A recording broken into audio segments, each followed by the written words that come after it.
My name is Olivia Hayes, and at 27, the last thing I anticipated was greeting Christmas Day in a house devoid of life. The quiet struck me first, an unnerving stillness. No scent of coffee, no festive melodies, no murmur of voices, just an echoing void where the usual holiday bedlam should have been. Remnants of a meal sat in the kitchen sink, the cars were absent from the drive, and not a single word of explanation was left behind. Our annual Christmas getaway, a convoy of 17 people, and it seemed not one of them had remembered me, or so they would later profess. If you've ever been made to feel like a ghost to the very people who should see you most clearly, share where you're tuning in from, and be sure to subscribe to hear what transpired next. Growing up, a haze meant you were perpetually surrounded, for better or worse. My parents, Eleanor and Richard, had three of us.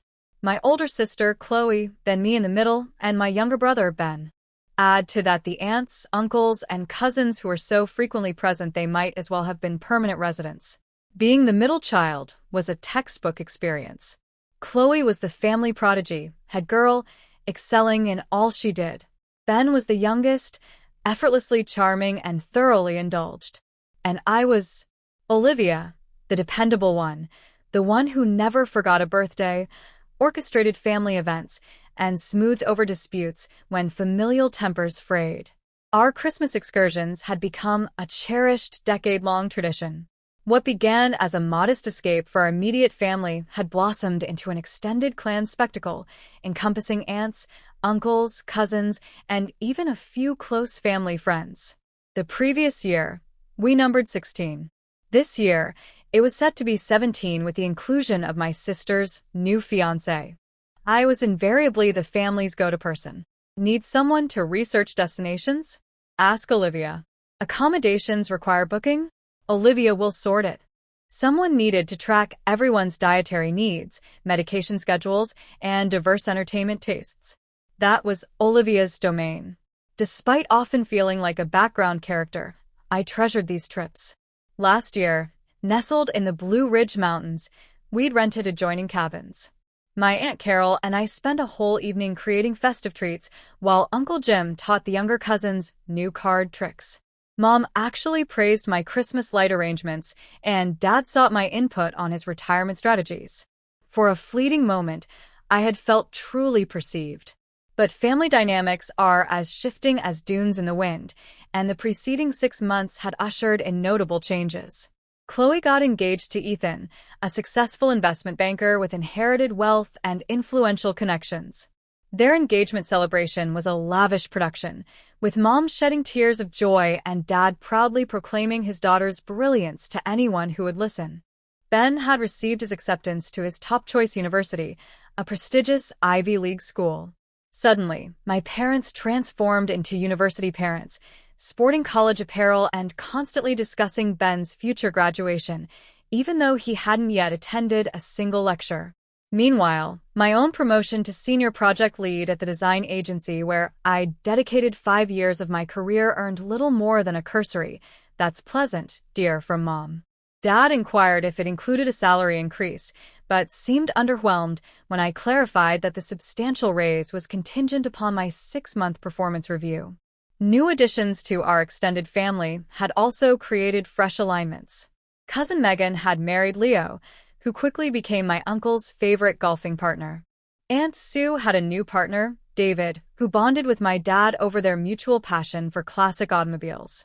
Everyone seemed to be forming new pairs or forging deeper connections, while I remained the family's utility player. Useful, certainly, but not indispensable. Still, I was genuinely excited about this year's trip. I'd received my promotion, accrued my vacation time, and was eager to share my modest successes with my family. Perhaps this would be the year they'd see me as more than just the accommodating middle child. This year's destination was my suggestion, a stunning resort tucked away in the Rocky Mountains. I had discovered it, secured the booking, and, as was customary, placed the $15,500 charge on my personal credit card, with assurances from everyone that they would reimburse me their share at Christmas. The resort featured private chalets clustered around a main lodge, an outdoor ice skating rink, pristine ski trails, and a highly acclaimed restaurant for our Christmas Day feast. We held 3 family meetings to discuss the trip. I presented various activities, lodging configurations, and travel logistics. Everyone appeared enthusiastic, particularly about the snowmobiling and tobogganing opportunities. We opted to drive rather than fly, transforming it into a cross-country adventure. For vehicles would undertake the 20-hour journey, with family members strategically distributed to minimize the inevitable bickering. I managed most of the arrangements. I compiled detailed packing checklists, customized for each family member. I researched and pre-booked various activities. I coordinated the Christmas gift exchange. I even curated card games and playlists for the long drive. The entire reservation was under my name, secured with my credit card. I had meticulously planned every detail to ensure this would be our most memorable Christmas trip to date. Looking back, the warning signals were undeniably present. I simply chose not to acknowledge them. Conversations would cease abruptly when I entered a room. Text messages regarding trip specifics would remain unanswered for hours, sometimes even days. Smaller family get-togethers occurred, to which I wasn't invited. 2 weeks before our planned departure, I overheard my mother and sister whispering intently in the kitchen. When I walked in, Chloe hastily shifted the conversation to Christmas baking. When I inquired what they had been discussing, Mom just smiled and said, "Holiday surprises, dear. Nothing for you to concern yourself with." A few days later, my mother asked if she could borrow my credit card, ostensibly as a backup for the trip. When I questioned why, she became flustered and stammered, "Oh, just in case we need to make any alterations to the booking." Since the reservation was already in my name and charged to my card, her request made little sense, but I let it pass.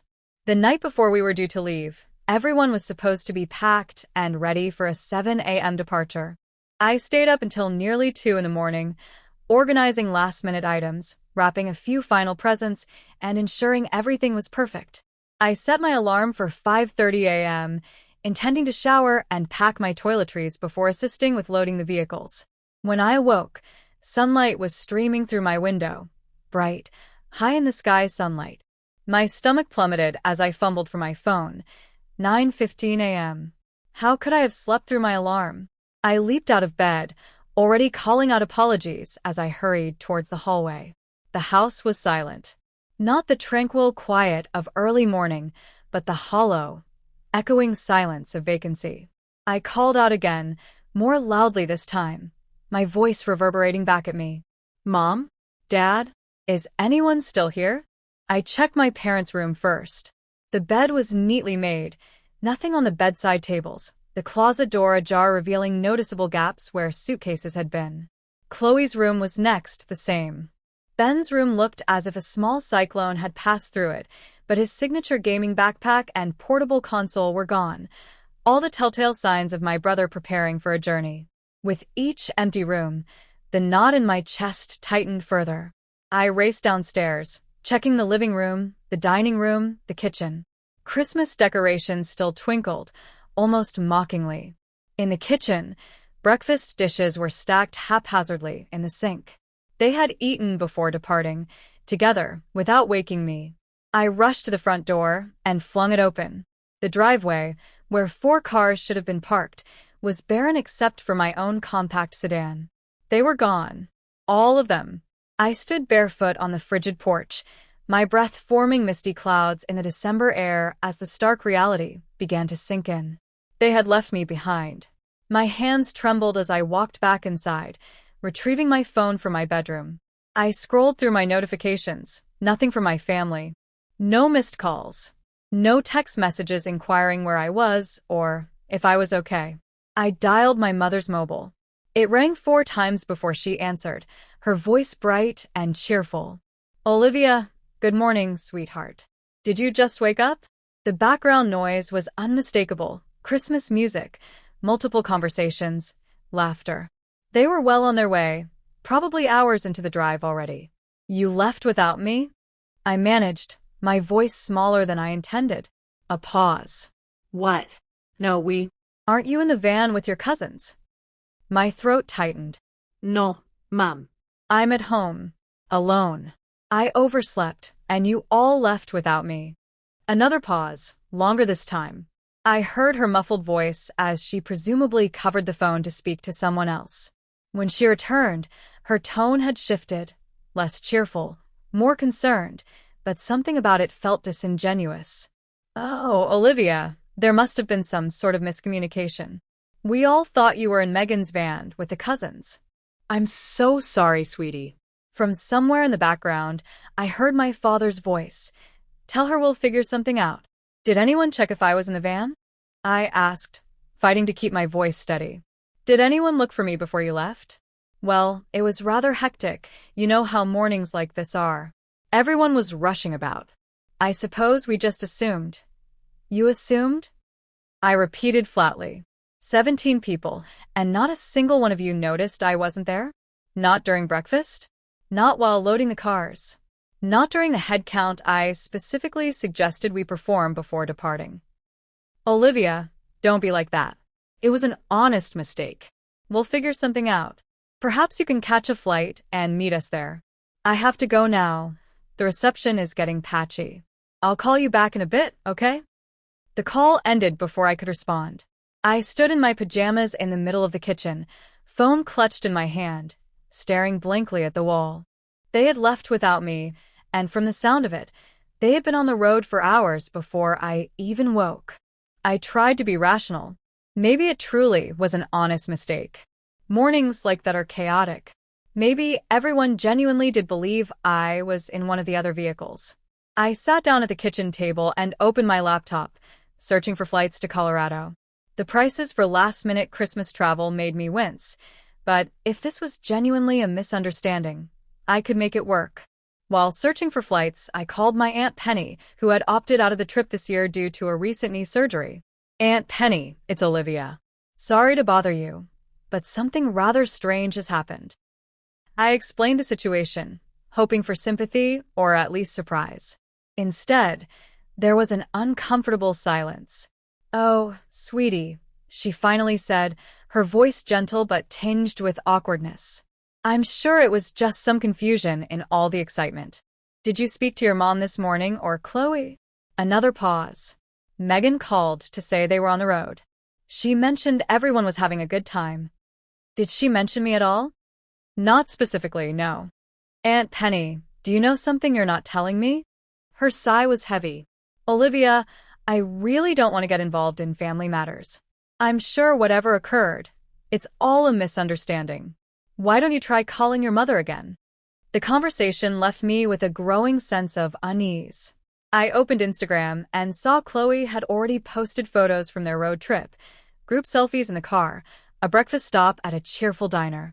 Everyone smiling, laughing, clearly enjoying the beginning of our family Christmas trip, without me. I scrolled through the comments. Cousin Megan. Best Christmas trip ever. Starting off right. Then, road trip vibes. Mom. So blessed to have almost everyone together. That almost struck me like a physical blow. She knew I wasn't there. It wasn't a mistake. I switched to Facebook and saw similar posts from other family members. Then I noticed something else. Several comments referenced messages from a group chat I wasn't a part of. Just like we planned. Operation Road Trip is a go. I searched my phone for any group chat about the trip, but found nothing. They had created a separate conversation, excluding me. The pieces were beginning to form a disturbing picture, but I still couldn't quite bring myself to believe what it implied. I spent the next 2 hours alternating between checking flight availability, calling family members who didn't answer, and fighting back tears of confusion and profound hurt. My mother hadn't called back as she'd promised. Then my phone chimed with a text from Chloe. I opened it to find a screenshot of a conversation. The image showed several messages, but one was highlighted. It's really not here. OMG, our plan worked. Mom kept asking if we should wait, but I told her it was probably still sleeping. Got to admit, I feel a little bad, but after last year's drama, we deserve a peaceful Christmas. Below the screenshot, Chloe had typed, "Oops, wrong person. Ignore that." I stared at the message, my mind struggling to process what I was seeing. It's not here. Not she. They didn't even see me as a person, just a problem to be solved. And our plan worked. That left no room for misinterpretation. This wasn't an accident. They had planned to leave me behind. I replied with just 2 words. Merry Christmas. Then I put my phone down and let the tears I'd been battling finally fall. 2 hours passed while I sat in stunned silence. Chloe's screenshot seared into my memory. It's really not here. OMG, our plan worked. The words replayed on a loop, each repetition a fresh, agonizing wound. My family hadn't forgotten me. They had actively, deliberately excluded me. My phone had been buzzing intermittently with messages from Chloe. Olivia, it's not what it looks like. Please call me so I can explain. That message wasn't about you. You're taking this the wrong way. I ignored them all. Instead, I opened my laptop and logged into our family's shared cloud storage. We used it for photos and documents, but also for backing up conversations from various devices. Chloe was particularly lax about this, always selecting backup everything whenever prompted, without considering what might be included. In the folder bearing her name, I found backup files of her text messages from the past month. I hesitated only briefly before opening them. What I discovered confirmed my worst fears, and then some. A series of conversations between Chloe and various family members about the Olivia situation. Plans to create a separate group chat without me. Discussions about how to ensure I wouldn't be included on the trip. From Chloe to Mom, 3 weeks prior. Do we really have to bring Olivia? Last year she ruined Christmas with all her drama. Mom's reply, she did book everything, and it's on her credit card. Chloe, so we let her book it and then figure out a way to leave without her. Win-win. Another conversation, this time with Ben. Mom, I'm worried about leaving Olivia behind. Ben's response, just leave before she wakes up. She sleeps like a log anyway. By the time she realizes we're gone, we'll be halfway to Colorado. The most hurtful was a group text where they had actually voted on whether to include me. The final tally, 3 in favor of bringing me, 12 against, with 2 abstentions. My own parents had voted against me. Mom had initially defended me. She is family, and she did arrange everything, but she'd quickly capitulated to the group pressure. I suppose you're right. It would be more relaxing without having to manage her feelings all the time. Manage my feelings, I whispered to the empty room. The drama they referred to from the previous Christmas? That was when I had finally stood up for myself after Cousin Mike made yet another joke about my being perpetually single. I had calmly asked him to stop, pointing out that his comments were hurtful. That was it. No yelling, no scene, just a simple request for respect. But apparently that was too much drama for my family to handle. As I delved deeper, years of accumulated injustices surfaced in my memory.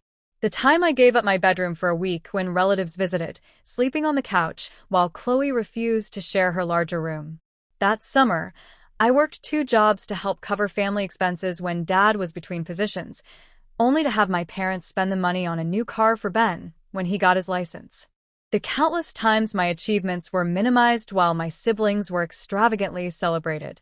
I remembered how, last Christmas, I'd offered to help Mom in the kitchen, and she'd snapped at me that I was doing it all wrong, only to praise Chloe's identical technique minutes later. How Dad had interrupted me mid-sentence during the gift exchange to point out something Ben was doing. How Aunt Sue had accidentally left me out of the family photo, and no one had noticed until I mentioned it. I had always been the family's scapegoat, the convenient outlet, but until now, I had never realized how deliberate and calculated it all was. I had consistently given them the benefit of the doubt, made excuses for their behavior, rationalized that families are inherently complicated and no one is perfect. I thought about the financial sacrifices I'd made for them. When my parents struggled with their mortgage payments 3 years ago, I'd given them $8,000 from my savings, money I'd been diligently putting aside for a down payment on my own place. That loan was never repaid, never even acknowledged as such. When Ben needed a new laptop for university, I bought it. When Chloe's car required unexpected repairs, I covered them. And this trip, the $15,500 booking that I had placed on my credit card. Every year I handled the booking. And every year, The family promised to reimburse me their shares at Christmas. Sometimes they did, partially. More often, excuses were made about tight budgets and vague promises of paying me back soon that never materialized. I tried calling different family members. My father's phone went straight to voicemail. Ben texted that he was in the middle of something and would call later. Aunt Sue read my message, but didn't respond. Uncle Jim's phone rang and rang unanswered. Finally, Cousin Megan picked up. Olivia, hey, what's up? Megan, I need you to be completely honest with me. Did everyone intentionally leave without me this morning? A long, uncomfortable pause. I don't know what you're talking about. Please don't lie to me, Megan. Not you too. She sighed heavily. Look, it wasn't my idea, okay? Chloe and Ben organized the whole thing. They said you're always complaining and making everything difficult. They convinced everyone it would be more fun without you. And you just went along with it? What was I supposed to do? It was majority rule. You could have stood up for me. You could have at least warned me. And risk being excluded too? I'm sorry, Olivia. That's just how family dynamics work sometimes. I hung up without saying goodbye. Then I went to my childhood bedroom, closed the door, and broke down completely. Years of being overlooked, dismissed, and taken for granted crashed over me like a tidal wave. I curled up on my bed and sobbed until my throat was raw and my eyes burned. As the December afternoon darkened into evening, I cycled through shock, denial, and bargaining. Maybe if I apologized for whatever perceived wrongs I'd committed, they'd welcome me. Maybe if I offered to stay in a separate cabin and give them space, they'd let me come. Maybe if I tried harder to be what they wanted, they'd finally accept me. But as night fell, those thoughts gave way to anger. A white-hot, clarifying anger that burned away the fog of self-doubt I'd lived in for so long. After hours of crying, I felt strangely calm, empty, but clear-headed. I called Megan back. I need the complete truth, I said when she answered. No sugarcoating, no protecting anyone's feelings. What exactly did they say about me? Megan hesitated, then sighed. They said you're too sensitive, that you make everything about yourself, that you're controlling about the trip details, and it's exhausting. Chloe said holidays would be more relaxing without you there, questioning everything and getting your feelings hurt. And my parents, what did they say? Your mom tried to defend you at first, but Chloe kept bringing up last Christmas, calling it the incident. Eventually, your mom agreed it might be easier without you. Your dad just went along with whatever your mom decided. And the plan was what exactly? To leave before you woke up. Tell you it was a mistake if you called. Claim they thought you were in another car. By the time you figured it out, we'd be too far away for you to join us. The confirmation hit like a physical blow, but I remained calm. Thank you for being honest. Olivia, I'm sorry. I should have said something. Yes, I replied. You should have. Then I ended the call. I sat on the edge of my bed, letting the full weight of my family's betrayal sink in. Not just today, but years of it. Years of being the responsible one, the reliable one, the one who gave and gave while receiving so little in return. Years of telling myself it was normal, that family relationships are complicated, that love isn't always expressed in obvious ways. But this wasn't love. This was exploitation. This was emotional abuse. This was a family that had decided I was worth less than the others, that my feelings didn't matter, that I could be discarded when inconvenient. Enough, I whispered to my empty room. Enough. I moved to my desk and opened my laptop again. I navigated to the resort's website and logged into my account. There it was, the reservation in my name. $15,500 for the premium Christmas package, 6 cabins around a central lodge, all activities included, special Christmas dinner and events, the works. I'd been saving for this trip all year. The family was supposed to reimburse me their shares when we exchanged gifts on Christmas Eve, as was our tradition. But another dive into Chloe's backed-up messages revealed they had no intention of doing so. Olivia won't cancel the reservation even if she finds out, Ben had written. She cares too much about what everyone thinks. She'll probably book a flight out and pretend everything's fine. And we still get our free Christmas vacation. Chloe had replied, adding a laughing emoji. I stared at those messages for a long time. Then I picked up my phone and texted Chloe a single reply to her earlier frantic messages. Merry Christmas. Let them think everything was fine. Let them think I was hurt but accepting it. Let them think I was predictable, reliable Olivia, who would never rock the boat. I sat at my desk and made a list. Every time I'd covered expenses for family members, every loan never repaid, every sacrifice I'd made, every time I'd been overlooked, dismissed, or taken for granted. The list ran to 3 pages, single-spaced. Then I made a second list, things I wanted. Respect, appreciation, reciprocity, honesty, the simple dignity of being treated as a full and equal member of the family. I called my therapist, Dr. Evans, whom I'd been seeing for the past year to work on my people-pleasing tendencies and boundary issues, as she called them. She answered, despite it being after hours on Christmas Eve. Olivia, what's happened? I explained the situation, my voice surprisingly steady. When I finished, there was a moment of silence. What you're describing is a profound betrayal, she finally said. Your reaction is not only justified, it's healthy. The anger you're feeling is appropriate. The question is, what do you want to do with it? I want to stop being a doormat. I want consequences for their actions. I want them to understand they can't treat me this way anymore. Those are all valid desires. What specific actions are you considering?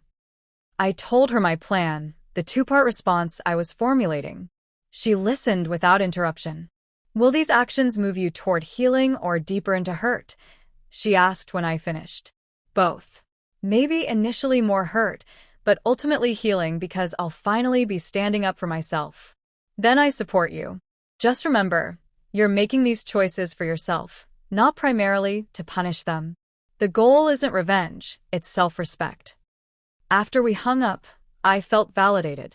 My reaction wasn't excessive. My anger wasn't unwarranted. And my plan wasn't unreasonable, given the circumstances. I opened the resort's website again and clicked Contact Us. Then I picked up my phone and dialed the number. Snow Peak Mountain Lodge, this is Brenda speaking. How can I assist you? Hi Brenda, my name is Olivia Hayes. I have a reservation for 6 chalets beginning tomorrow, December 25th. Yes, Ms. Hayes, I have your reservation right here. The premium holiday package for 17 guests. Is there something I can help you with? I need to cancel the entire reservation.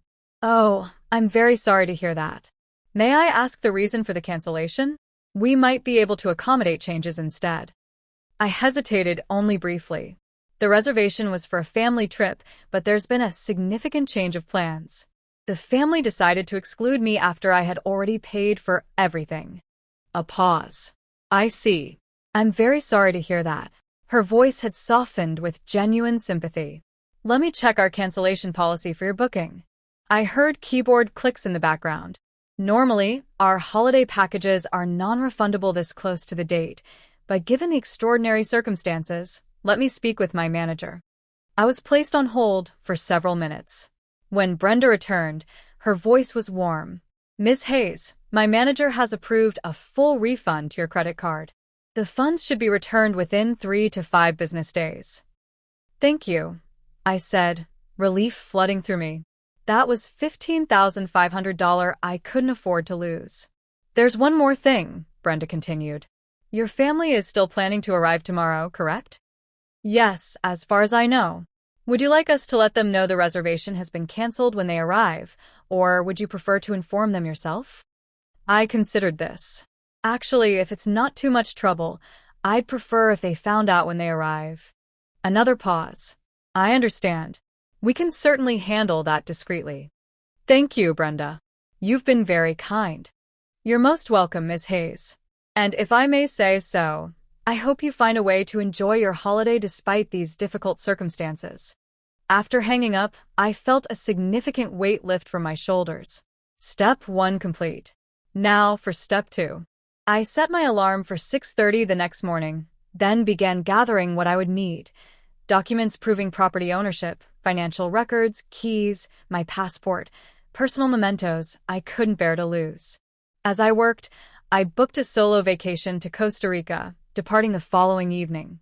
I'd always wanted to go, but had never prioritized my own travel dreams over family obligations.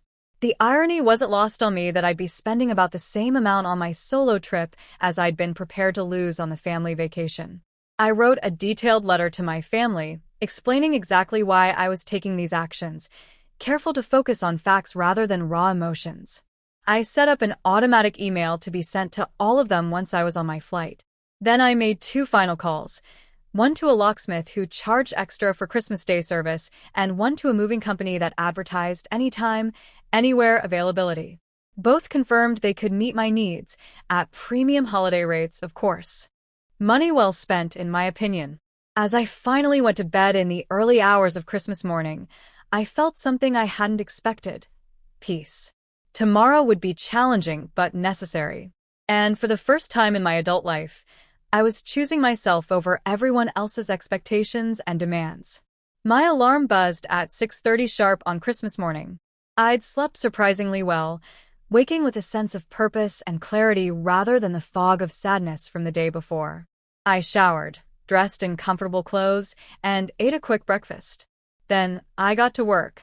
The locksmith arrived at 7:30, right on schedule, an older man named George, who didn't ask questions beyond what was necessary for the job. I explained that I needed all the locks changed on the house, front door, back door, side entrance, and garage. He nodded and got to work. Family issues? He asked about halfway through, his tone conversational rather than judgmental. You could say that, I replied. He nodded again. Holidays bring out the best and worst in families. Been married 42 years, and my wife's family still drives me to change the locks every now and then. He winked, and I found myself smiling for the first time in what felt like days. By 9 a.m., George was done. He handed me the new keys and wished me a Merry Christmas. I thanked him sincerely and added a generous tip to his already substantial holiday rate. The moving company arrived at 9:30, 2 strong young men named Mike and Sam, who looked like they'd rather be anywhere else on Christmas morning but remained professionally cheerful. I directed them to help me move certain items from the house to the garage. My parents' clothing, personal items, and some furniture. Ben's gaming setup, Chloe's extensive beauty collection, and designer clothes. We're doing some renovations, I explained when Sam raised an eyebrow at the unusual task. The family's away, and I want to surprise them with the progress when they return. They worked efficiently, and by 11 a.m. the garage was neatly stacked with labeled boxes and furniture items. I placed a large envelope on top containing my letter and the new house keys, then locked the garage with its separate key, which I would leave in a hidden spot only the family knew about. Inside the house, I set up the small security cameras I'd ordered with express delivery earlier in the week. One covering the front door, one for the back, and one in the main living area, all connected to an app on my phone that would allow me to monitor the house remotely. Next came the financial untangling. I logged into our shared family account and transferred my portion to my personal account. I removed my credit card information from all family subscription services. I changed passwords on accounts that were technically mine, but that the family had been using freely. By early afternoon, my suitcase was packed for Costa Rica, the house was secured, and everything was in place for the family's eventual return. I took one last walk through the home I had shared with my parents for most of my adult life, not out of financial necessity, but out of a misplaced sense of duty and connection. The house had been left to me by my grandmother 5 years ago, much to everyone's surprise, including mine. She'd always had a soft spot for me, perhaps recognizing a kindred spirit in the family's overlooked member. I'd invited my parents to continue living there, never charging them rent despite taking on the mortgage payments myself, another fact conveniently forgotten when family finances were discussed. As I stood in the entryway, keys in hand, my phone began buzzing with incoming calls and texts. They'd arrived at the resort and discovered the canceled reservation, right on schedule. I didn't answer immediately, taking my time to lock up and load my suitcase into my car. Then I sat in the driveway and began reading through the messages. Mom, Olivia, there's been some mistake with the reservation. Please call me immediately. Dad, your mother's upset. Fix whatever you did with the resort booking. Chloe, what did you do? They said you canceled everything. Call me now. Ben, WTF, Olivia. There's nowhere to stay, and everything's booked. Aunt Sue, we're all standing in the resort lobby with nowhere to go. Please call someone. And so on. Message after message of increasing panic and anger. No acknowledgement of what they'd done, just expectations that I would solve the problem I'd supposedly created. I scrolled through them all, then typed a single reply to the family group text, the one I hadn't been included in until this emergency. I know you plan to leave without me. I know you never intended to reimburse me for the trip. I've canceled the reservation and received a full refund. Enjoy your Christmas. The response was immediate and overwhelming. My phone rang and rang with incoming calls, which I declined one after another. The text messages flew in faster than I could read them. Mom, Olivia, you're overreacting. It wasn't like that. Dad, this is completely unacceptable behavior. Chloe, I can't believe you'd ruin Christmas for everyone over a stupid misunderstanding. Aunt Karen, we're stranded in Colorado with nowhere to stay. How could you be so selfish? I let them rant, watching the messages accumulate without responding further. Let them feel a fraction of the helplessness and exclusion I'd felt. Let them understand that actions have consequences. After about 20 minutes, the tone began to shift. Mom, Olivia, please. We're sorry if you felt excluded. We can talk about this. Dad, your mother's crying. At least tell us what you expect us to do now. Okay, fine. We shouldn't have left without you, but this is extreme. Where are we supposed to go? I texted back one more time. I'm sure you'll figure something out. You're all so resourceful when it comes to planning things without me. Then I silenced my phone, started my car, and drove to the airport for my flight to Costa Rica, feeling lighter with each mile that separated me from the family that had taken me for granted for the last time. The aftermath unfolded largely while I was in Costa Rica, where I spent a peaceful week reconnecting with myself and considering what I wanted my life to look like going forward. I kept my phone on Do Not Disturb mode, checking it only once a day to ensure there were no true emergencies and to monitor the security cameras at the house. What I saw through those cameras and in the accumulated messages painted a picture of chaos and desperation. According to cousin Megan, who sent me private messages that seemed genuinely remorseful, the scene at the resort had been apocalyptic. With no reservation and no available accommodations during the Christmas holiday, the family had been forced to split up. Some drove to the nearest larger town to find hotel rooms at exorbitant last-minute rates. Others crammed into the one small cabin that Uncle Jim managed to secure through a business connection. The Christmas dinner they'd been looking forward to was replaced by takeout pizza eaten in cramped quarters. The group chat I could now see exploded with blame and recriminations. Chloe and Ben initially tried to maintain that I had misunderstood their intentions, but as the discomfort and financial reality set in, the truth emerged. Fine, we plan to leave without her, Chloe finally admitted. But she's always so controlling about these trips, always making everything about her feelings. We just wanted one Christmas without walking on eggshells. My mother, surprisingly, defended me. She paid for everything, Chloe. She's been paying for these trips for years, and we've barely reimbursed her. What did you expect her to do when she found out? Not ruin Christmas for everyone. Chloe shot back. I think we ruined it first, Ben wrote, showing unexpected insight. For her, at least. The family tried calling me hundreds of times over those days. I didn't answer. Their messages evolved from angry to pleading to bargaining. They cut their trip short, heading home after just 2 days of holiday misery. On December 27th, my security cameras showed them arriving at the house, luggage and all, only to discover they couldn't get in. I watched as my father tried his key repeatedly, as my mother peered through windows, as Chloe paced the front lawn, making animated phone calls. Eventually, someone thought to check the garage, finding my note and the new keys. I observed them reading my letter together, faces falling as they absorbed the detailed account of how they had treated me over the years, culminating in the Christmas abandonment. I'd made it clear in the letter. This was my house, left to me by my grandmother. I'd allowed them to live there rent-free while I covered the mortgage. That arrangement was now over. They could stay temporarily while making other living arrangements, but I would be charging market rate rent beginning February 1st. When I finally returned from Costa Rica on January 3rd, refreshed and resolute, I was prepared for the confrontation that awaited me. I pulled into the driveway, noticing all their cars were present. They'd known I was coming home today. The rent conditions I'd outlined required us to meet. They were waiting in the living room, a tableau of familiar faces wearing unfamiliar expressions, uncertainty, anxiety, even fear, not emotions my family typically directed at me. "Olivia," my mother began, rising from the couch. "We need to talk about what you've done."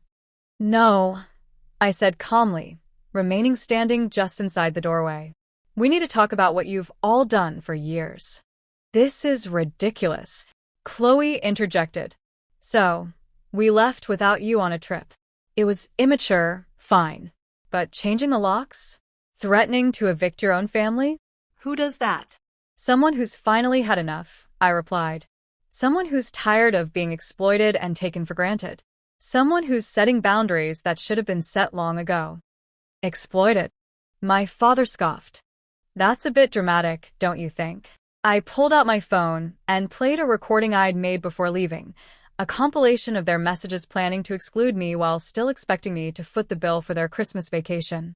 Their faces changed as they listened to their own voices discussing me as a problem to be managed, a resource to be used rather than a family member to be respected. When the recording ended, the room was silent. Then, surprisingly, it was Ethan, Chloe's fiancé, who spoke first. "I've been sitting here listening to all of you for days, and honestly, I'm appalled. If this is how you treat family, I'm not sure I want to be part of it." Chloe gaped at him. "You're taking her side?" "There shouldn't be sides in a family," he replied. "But if there are, then yes, I'm on the side of the person who was wronged." Ben shifted uncomfortably in his seat. "He's right. What we did was messed up. All of it, not just the trip." He looked at me directly. I'm sorry, Olivia. "Really sorry." One by one, they began to acknowledge what they'd done, though some more grudgingly than others. My mother cried, my father looked ashamed, and Chloe vacillated between defensive and contrite. The conversation lasted hours, dredging up years of family patterns and dynamics. I remained calm but firm, making it clear that things would be different going forward. I outlined my terms: rent payments for those continuing to live in the house, repayment plans for outstanding loans, and clear expectations about mutual respect and consideration. "And if we don't agree to these terms?" my father asked, a hint of his usual authority returning to his voice. "Then you'll need to find somewhere else to live by February 1st, I replied simply. "This is non-negotiable." In the days that followed, the family fractured and realigned in ways I hadn't anticipated. My parents, faced with the financial reality of paying market-rate rent on the house plus repaying what they owed me, decided to accelerate their long-discussed plans to downsize. They found a small condo closer to my father's office and moved out by mid-January. Chloe and Ethan had a series of intense discussions that ultimately led to them postponing their wedding while they reassessed their relationship. Chloe's behavior during the Christmas incident had revealed aspects of her character that troubled Ethan deeply. She moved in with a friend, and our relationship remained strained but civil. Ben, surprisingly, asked if he could continue living in the house while paying the designated rent. "I want to make things right," he said. "And I want to get to know my sister again." We established a genuine roommate relationship that slowly evolved into a real sibling bond. Extended family members reached out individually in the weeks that followed. Some apologized sincerely, acknowledging their role in the family dynamics that had marginalized me. Others remained distant, uncomfortable with the disruption to the status quo. Aunt Sue never spoke to me again. Uncle Jim sent a heartfelt letter of apology and a check covering what he estimated he'd cost me over the years. Cousin Megan and I began meeting for coffee regularly, rebuilding our relationship on more equal footing. My parents struggled to adjust to the new reality, but made genuine efforts. My mother called weekly, careful to ask about my life and interests rather than just talking about herself. My father sent awkward but sincere text messages checking in on me, small steps, but meaningful ones. The most surprising outcome was with Chloe. After 3 months of minimal contact, she asked to meet over dinner at a neutral restaurant. She admitted that the incident had forced her to confront some uncomfortable truths about herself. "I was jealous of you," she confessed. "You've always been the capable one, the one with everything together. I felt like I had to compete to prove I was better somehow. It was easier to push you away than to admit I admired you." I didn't know if I believed her entirely, but I appreciated the effort. "We have a lot of history to work through," I told her. "It won't happen overnight." "I know," she nodded, "but I'd like to try if you're willing." Family therapy became part of our journey forward. Not everyone participated consistently, but those who did began to understand the toxic patterns we'd all been caught in for so long. Through it all, I maintained my boundaries firmly, but fairly. No more loans without clear repayment terms. No more taking on family expenses without acknowledgement. No more silencing myself to keep the peace. It wasn't always easy. There were setbacks and arguments, moments when old patterns threatened to reassert themselves. But I remained committed to the new dynamics I'd established. And slowly, a different kind of family relationship began to emerge from the ashes of the old one. 6 months after the Christmas incident, I sat in Dr. Evans' office for what would be one of our final regular sessions. I'd been working intensively on my recovery from family trauma, building a stronger sense of self-worth, and establishing healthier relationships. "How do you feel about your progress?" she asked. I considered the question carefully. "Lighter," I finally said. "Like I've put down a burden I didn't even realize I was carrying. I still have moments of doubt and guilt, but they're less frequent now, and I'm getting better at recognizing when I'm falling into old patterns." The journey hadn't been easy. After setting those initial boundaries, I'd gone through periods of intense grief for the family relationship I'd always wanted but never had. There were days I questioned my decisions, wondered if I'd overreacted, felt guilty for causing pain to people I loved despite everything.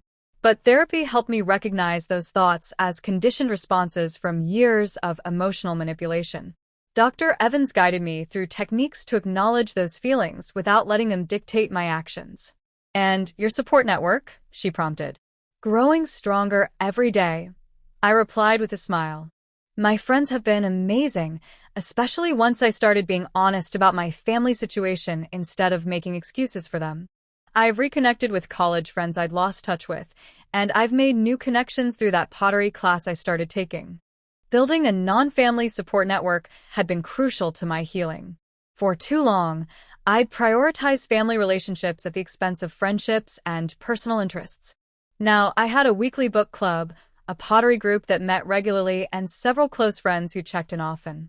During those 6 months, I maintained limited contact with my family, individual connections rather than group gatherings, clear boundaries about what I would and wouldn't discuss, firm expectations about how I deserved to be treated. "And the house?" Dr. Evans asked. "Still mine," I said with a confident smile that would have been impossible a year earlier. "Ben's still renting one of the rooms, and I've rented another to a graduate student. The rental income covers the mortgage, and I'm saving to renovate the kitchen this fall." I'd reclaimed my space, physically and emotionally. The house that had once felt like a site of obligation now felt like a true home. I'd redecorated, choosing colors and styles that reflected my personality rather than preserving the family aesthetic I'd always accepted without question. My solo traveling had continued as well. After Costa Rica, I'd taken weekend trips to places I'd always wanted to visit but had put off: Montreal for the culture, Savannah for the history, Austin for the music scene, small adventures that built my confidence and expanded my world. "And what about reconciliation?" Dr. Evans asked. "Where do you stand on that?" I've been thinking about this question for months. I'm open to it, but on my terms. With some family members, there's been real progress. Ben and I have a better relationship now than we ever did growing up. My parents are trying, in their way. Others, like Chloe, it's more complicated. And with some, like Aunt Sue, I've accepted that reconciliation may never happen. That sounds like a healthy approach. Dr. Evans nodded. Reconciliation doesn't mean returning to old patterns. It means creating new, healthier relationships where possible and accepting when it's not. As summer turned to fall, I decided it was time to test the waters of a family gathering. I invited select family members to a small dinner party at my house. Not everyone, just those who had shown genuine remorse and made real efforts to change. My parents, Ben, cousin Megan, and her husband, Uncle Jim, and after some deliberation, Chloe. I set clear expectations in the invitation. This was a fresh start, an opportunity to build something new. Past grievances wouldn't be discussed at the dinner table. Anyone uncomfortable with these terms was welcome to decline. To my surprise and cautious delight, everyone accepted. The dinner wasn't perfect by any means. There were awkward moments, old tensions that bubbled up briefly before being redirected. But there were also genuine conversations, authentic interest in each other's lives, and moments of connection that felt new and promising. My mother brought a photo album I'd never seen before, filled with pictures of me growing up. "I realized we don't celebrate you enough," she said quietly as we looked through it together. "I want to do better." My father helped me with the barbecue in the backyard, asking about my work with an interest that seemed sincere rather than perfunctory. Ben proudly showed off the kitchen shelves he'd installed, his way of contributing to the home we now shared. Chloe brought a peace offering, a framed photo of us as children, arms around each other, smiling without complexity or competition. "I found this while packing," she said. I'd forgotten we used to be friends. After dinner, as we sat in the living room with coffee and dessert, my father raised his cup in a toast. "To Olivia," he said, "for having the courage to demand better from all of us. We didn't deserve a second chance, but we're grateful for it." The acknowledgement brought unexpected tears to my eyes, not from lingering pain, but from the recognition that true healing was possible, even if the relationship would never be what I'd once hoped for. That Christmas was different from any other in my memory. Smaller, more intimate, held at a neutral location rather than the family home. Everyone contributed equally to the expenses and preparations. There were no dramatic exclusions, no manipulation, no taking anyone for granted. We exchanged thoughtful, personal gifts rather than expensive displays. We shared memories, both difficult and fond, with new honesty. We acknowledged the journey we'd been on, and the work still to be done. Not everyone from the original group was there. Some relationships had proven too damaged to repair, at least for now. Aunt Sue sent a card, but declined the invitation. Some cousins chose to celebrate elsewhere. But those who came seemed genuinely committed to creating something healthier than what had existed before. As I drove home that evening, I reflected on the journey from last Christmas to this one. From the devastating discovery of intentional exclusion to the careful reconstruction of relationships worth saving. From being the family doormat to a woman with boundaries, self-respect, and the courage to demand better. The deepest lesson I'd learned wasn't about family dynamics or even about standing up for myself, though those were important. It was about the difference between love that diminishes and love that enhances, between relationships that drain your spirit and those that fill it, between accepting scraps of affection and requiring genuine respect. Sometimes, love requires distance. Sometimes healing means letting go. Sometimes the family you need isn't the one you were born into, but the one you build around you, person by person, connection by connection. I don't regret what I did that Christmas morning when I canceled the reservation and changed the locks. It was the most difficult decision I'd ever made, but also the most necessary. It wasn't about revenge, but about finally valuing myself enough to require better treatment. Some might call it extreme. I call it the first day of a new life. A life where I matter, where my feelings count, where love is demonstrated through actions, not just claimed in words.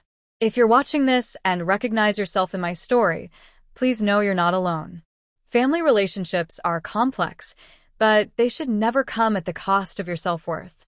Setting boundaries isn't selfish, it's essential. And sometimes, the bravest thing you can do is walk away from what hurts you, especially when it's family. Have you ever had to set difficult boundaries with loved ones? What was your turning point? Share your experience in the comments below. If this story resonated with you, please subscribe for more authentic conversations about family dynamics and personal growth. Your support helps this channel reach others who might need to hear they're not alone. Thank you for listening, and remember, you deserve to be valued, respected, and truly seen.